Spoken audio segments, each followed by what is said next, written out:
লিটন কুমার দাসের ব্যাটে আর দেখা যাবে না ভারতীয় ক্রীড়া সামগ্রী প্রস্তুতকারী প্রতিষ্ঠান এসজির স্টিকার। দীর্ঘদিন ধরে যাদের সঙ্গে চুক্তিতে ছিলেন সেই এসজি এবার বাংলাদেশি ক্রিকেটারদের সঙ্গে চুক্তি নবায়ন না করার সিদ্ধান্ত নিয়েছে। এর ফলে লিটনের পাশাপাশি ইয়াসির আলী রাব্বি ও মুমিনুল হকও হারাচ্ছেন তাদের ব্যাট স্পন্সর। এই তিন ক্রিকেটারের এজেন্টদের ভাষ্য অনুযায়ী এসজি আগে চুক্তি নবায়নের আশ্বাস দিলেও হঠাৎ করেই সিদ্ধান্ত বদলেছে এবং এর পিছনে কোনো স্পষ্ট কারণ জানায়নি প্রতিষ্ঠানটি। এসজির সঙ্গে চুক্তির কারণে লিটনরা নিজের পছন্দ অনুযায়ী ব্যাট তৈরি করতে পারতেন এবং স্পন্সর লোগো ব্যবহার করে আর্থিকভাবেও লাভবান হতেন। এখন সেই সুযোগ আর থাকছে না। এই সিদ্ধান্ত এমন এক সময় এসেছে যখন বাংলাদেশ ও ভারতের রাজনৈতিক টানাপোড়েনের প্রভাব সরাসরি ক্রিকেট অঙ্গনেও পড়তে শুরু করেছে। মুস্তাফিজকে আইপিএল থেকে ছেঁটে ফেলা বাংলাদেশের মানুষদের কাছে মেনে নেওয়া কঠিন হয়ে ওঠে। সরকারও বিষয়টির গুরুত্বের বিবেচনা করে বিসিসিআই এর সিদ্ধান্তের প্রতিবাদ জানায়।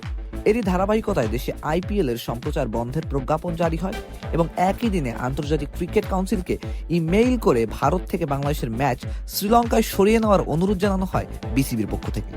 এইসব ঘটনার রেশ ধরে দুই দেশের ক্রিকেটে বয়কটের আবহ তৈরি হয়েছে।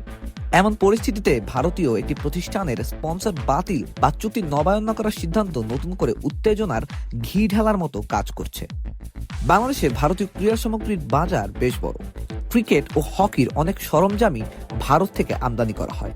পাশাপাশি সীমিত পরিসরে পাকিস্তান থেকেও পণ্য আসে। সম্প্রতি দেশে সিএ ব্যাটের বাজার প্রসারিত হয়েছে, যার সঙ্গে জড়িত জাতীয় দলের সাবেক অধিনায়ক তামিম ইকবাল। লিটনের সঙ্গে এসজি চুক্তি নবায়ন না হওয়ার ঘটনায় দেশে যে নতুন করে প্রতিবাদের ঝড় উঠতে পারে, যা শেষ পর্যন্ত ভারত বয়কটের মতো সিদ্ধান্তকেও আরো প্রবাহিত করতে পারে বলে ধারণা করা হচ্ছে। যেমনভাবে ভারত পাকিস্তানের সঙ্গে দ্বিপক্ষীয় সিরিজ খেলে না, তেমনি বাংলাদেশের ক্ষেত্রেও একই পথে হাঁটার পরিকল্পনা থাকতে পারে। ভারতীয় প্রতিষ্ঠানগুলো চুক্তি বাতিল করলে স্বাভাবিকভাবেই খেলোয়াড়রা বিকল্প দেশের কোম্পানির দিকে ঝুঁকবেন, যেখানে পাকিস্তানি প্রতিষ্ঠান এগিয়ে থাকতে পারে। বর্তমানে সিলেটে চলছে বিপিএল এর দলগুলোর সঙ্গে থাকা অনেক ক্রিকেটারই এসজি ব্যাট ব্যবহার করেন। লিটনদের স্পন্সরশিপ সরে যাওয়ার ফলে সারা দেশে এসজি ব্যাটের বেচা কেনাও কমে যেতে পারে। সেই সুযোগ কাজে লাগিয়ে বাজার দখল করে নিতে পারে অন্যান্য ক্রীড়া সামগ্রী প্রস্তুতকারী কোম্পানিগুলো। তালহা সুহাইব, অন ফিল্ড।